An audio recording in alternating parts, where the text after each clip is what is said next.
nós estamos acompanhando altas bastante importantes para os negócios com arroba de boi pelo país.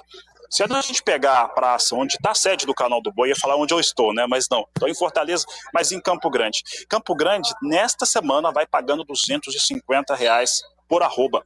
E olha, tem gente que tem conseguido negociar por preços melhores. Aquelas condições de boa logística, boa terminação e bons lotes, né? Em relação ao tamanho desses lotes, tem gente conseguindo números melhores. O mesmo acontece no interior do estado de São Paulo. O que isso tem mostrado? Que os valores de negociação da pecuária brasileira, e as informações que eu estou falando são direto da indústria frigorífica, são os próprios frigoríficos que estão falando esse preço, né? Tanto para mim quanto para vários pecuaristas no Mato Grosso do Sul e também no estado de São Paulo. O que ele tem mostrado? Que os valores estão acima das referências, acima das cotações que a gente vê todo dia. E vamos falar agora sobre este assunto. Nós vamos ter agora a participação do Douglas Coelho e eu quero saber, Douglas, o que mudou no mercado do boi? Porque a arroba vem forte, inclusive se a gente olhar para o futuro já está praticamente batendo os mesmos valores. Boa tarde, seja bem-vindo. Boa tarde, Fabiano. Boa tarde a todos os amigos do Agricultura BR. Sempre um prazer estar com vocês. Pois é, a mudança que a gente viu no mercado nos últimos dias foi essa virada de agosto para setembro, com um ambiente, um cenário, né, de seca muito forte, e a indústria querendo aproveitar bastante essa margem que ela está tendo, que é uma margem bem satisfatória, né? Seja para o mercado externo ou para o mercado interno, com o confinamento em um ano que pode estar mais concentrado aí entre o final de setembro e início de outubro.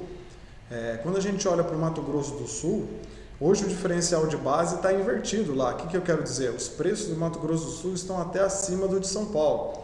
Isso não é comum. Geralmente o diferencial de base fica mais comportado, né? O Mato Grosso tem um desconto em relação a São Paulo.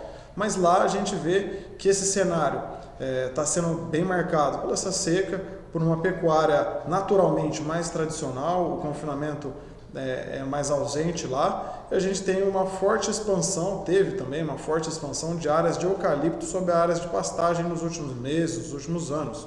Então a oferta está relativamente mais restrita naquele estado. Em São Paulo a gente vê a maioria dos preços de balcão ao redor de 245 e pontualmente tem alguns negócios também em 250.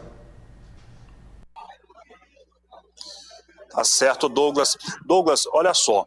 Nós estamos com volumes mês a mês, recordes para exportação. Os embarques de carne bovina seguem bastante elevados e são históricos. Para qualquer mês que nós olhamos, agora que já passou, né, os meses que já passaram, se comparar com o seu histórico individual, sazonal, ele vai ser o melhor mês em termos de embarque.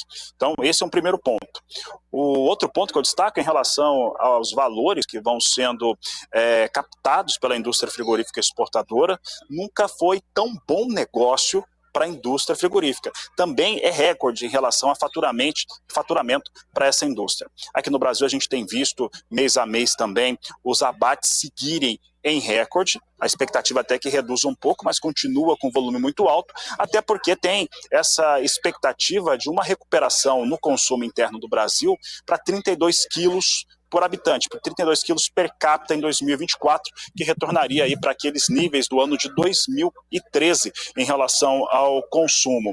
E, em torno de tudo que a gente tem visto em relação à cadeia produtiva, qual a sua avaliação em relação à pontuação, ao comportamento dos elos da cadeia?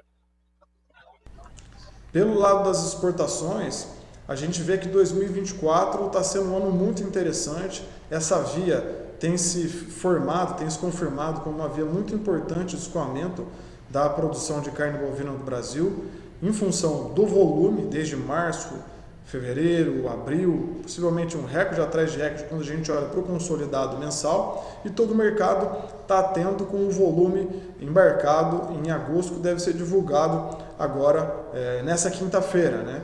Esse montante pode ter alguma frustração, possivelmente em julho a gente teve um volume maior do que agosto, mas não deixa de confirmar como um bom dado quando a gente olha desde o início do ano, né? O compilado desde o início de 2024. No mercado interno, com a inflação relativamente mais comportada, a gente tem um capital disponível, né, uma renda disponível da população para gastar com produtos que caracterizam uma boa elasticidade de renda, né? Então, carne bovina, lácteos, lazer, tudo isso é impactado de forma positiva por esse aumento de renda disponível. E a gente está bastante confiante aí para exportação para outubro, novembro, né? Se no início do ano, né, as exportações já foram fortes assim, historicamente a gente tem um dado aqui que chamamos uns 10, 15 anos, o pico das exportações ocorre entre outubro e novembro. Então, possivelmente, esse ano a gente deve ter um bom desempenho para esse período também. E olhando mais para o final do ano, geralmente em dezembro, janeiro, nosso principal importador, a China, tira um pouco o pé do acelerador e as coisas voltam a ficar um pouco mais comportadas.